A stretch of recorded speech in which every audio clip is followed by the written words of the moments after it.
Goditën veturën e drejtorit të burimeve njerëzore të Kecit, Zafer Ylmaz, për të mos e lënë të hyjë brenda oborrit ku punonin për 30 deri në 40 vite, e ku para ca ditëve u larguan nga puna për arsye se është mbyllur sektori për të cilën kanë qenë të kontraktuar.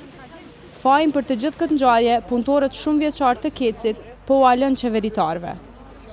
Punëtorët e Kecit dolën sot të protestojnë para objektit të tyre, ku para ca ditëve, siç thonë ata, u ambyllën departamentin e projekteve në operim, e nga kjo rezultoi edhe largimi i tyre nga puna. Fatime Zeka, njëra nga punëtoret e cila kishte punuar në Kec për 30 vite, fajin për largimin e saj nga puna po ua lë qeveritarëve. Ajo thot se bashkë me kolegët e saj mbetën pa punë pasi Kecit ju shit objekti.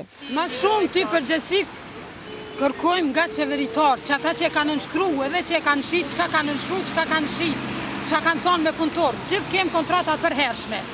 E Hajrez Ibrahimi, punëtor tjetër i Kecit, tha se arsyeja për të cilën kanë dalë të protestojnë është largimi i padrejtë i punëtorëve nga puna.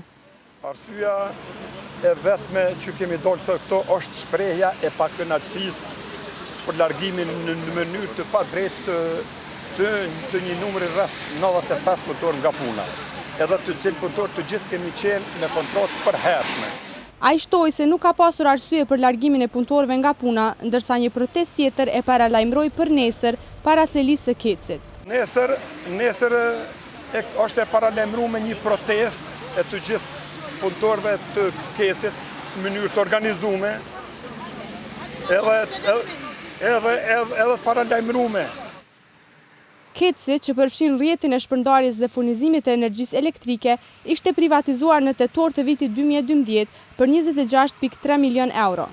Kur e kishte marrë përsipër këtë ndërmarrje, Kec kishte marrë obligim që t'i mbajë në punë të gjithë punëtorët për 3 vjet.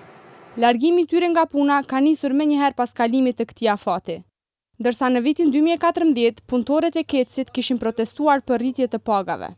Kompania Kec ka filluar që një kohë të largoj punëtor nga puna. Në gusht të këtij viti ishin larguar disa punëtorë në distriktin e Pejës.